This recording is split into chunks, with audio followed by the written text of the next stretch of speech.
Hi అండి, good morning అందరికీ. నేనైతే ఈరోజు స్పెషల్ డే అనుకోవచ్చు. ఐ మీన్ అకేషనల్లీ కాకుండా డివోషనల్లీ అనుకుంటా. ఎందుకంటే ఈరోజు మా వారైతే మాల తీస్తున్నారు, అయ్యప్ప మాల. మాలలు అయితే స్టార్ట్ అయిపోయాయి కదా, కార్తీక మాసం వచ్చిందంటేనే అది. అందుకోసమని ఇక డీప్ క్లీనింగ్ అయితే చేస్తున్నా పొద్దున్నండి. సో ఇప్పటికైతే ఒక షార్ట్ వీడియో షేర్ చేయడానికి అయింది. మీ ఊర్లలో మాలలు వేశారా స్వాములందరూ? సో మా వారు వేయబట్టి చాలా సంవత్సరాలు అవుతుంది. సో ఈరోజైతే అది కంటిన్యూ అవుతుంది. ఇంకా క్లీనింగ్ ప్రాసెస్లో బాగా హడావిడి ఉండి పొద్దునుండి ఒక వీడియో కూడా అప్లోడ్ చేయలేకపోయాను.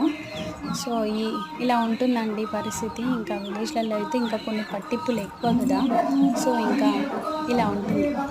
అండ్ కోర్స్ ఇక్కడ చూసారు కదా, మందార ఫ్లవర్స్ ఎంత బాగున్నాయో. సో నాకు చాలా క్యూట్గా అనిపించింది. చెట్టు చూస్తే చాలా చిన్నగా ఉన్నది, ఫ్లవర్స్ అయితే ఒక్క